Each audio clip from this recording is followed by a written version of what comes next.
I got a little nostalgic the other day and decided to bust out 2007's The Redsin Tower. This is from ToeTag Pictures, which back in the day when I first started blogging around 2008, back when we actually used to write reviews instead of doing these video reviews, the whole ToeTag thing was pretty over with the people. It was still kind of hard to get the August Underground movies. There wasn't a Blu-ray of the August Underground movies. And then the other films that Fred Vogel did, like Redsin Tower and Maskhead and all that stuff was about and making waves. And they probably could have went with somebody like Lionsgate or somebody at the time to release this film because it felt like something Lionsgate would have put out at the time. But they did it themselves and they released their own DVD here, which later on they would kind of release a very special edition of it. But nonetheless, this one here has an introduction by the Toe Tag people, photo gallery trailers, Butchering Becky with commentary by FX artist Jeremy Cruz, audio commentary by Toe Tag Pictures, Fred Vogel, Shelby Lynn Vogel, Jeremy Cruz, and Christy Wiles. I believe that's pronounced correctly. Funny thing about this movie, before we actually get into reviewing this movie, is back in the day when I first started trying to, make my name in the blogging world and went reviewing stuff and was reaching out to people to review stuff. I messaged them about reviewing things and they sent me this right here. This was a screener copy of the film, where this is widescreen. This wasn't really widescreen. Had the code that went across the whole time, said it was screener production thing. Had a press disc though, which is cool. As you can see here, it's actually a press disc, where most people, when they sent you screeners back in the day, they were kind of just DVD-Rs. But the art was very similar to the final art, but of course this is the widescreen version that looked better. But if you've never seen this movie, let's give you a brief synopsis here. Kim has decided to end her relationship with Mitch.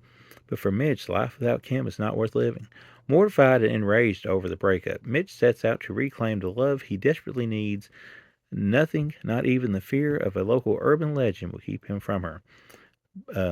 Butchery and carnage will reign upon all who enter the Redsin Tower. Now, basically, yeah, she breaks up with this dude at the start of the movie, and he kind of obsesses over it, and he don't want to accept it.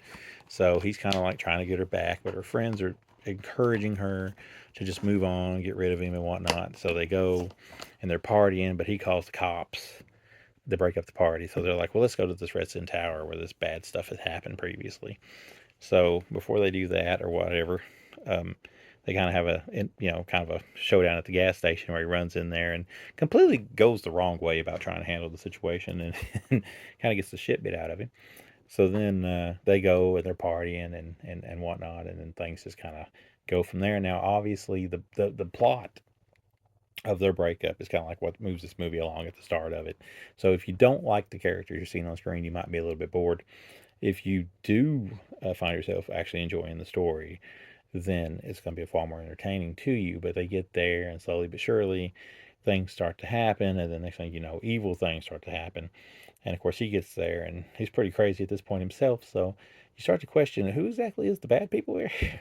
But when it all comes down to it, the gore is the main selling point, which gore has always been like a main selling point for Toe Tag Pictures and Fred Vogel and company. And if you're wanting good effects and like very disturbing imagery, then you're going to get that in Redsin Tower at some point.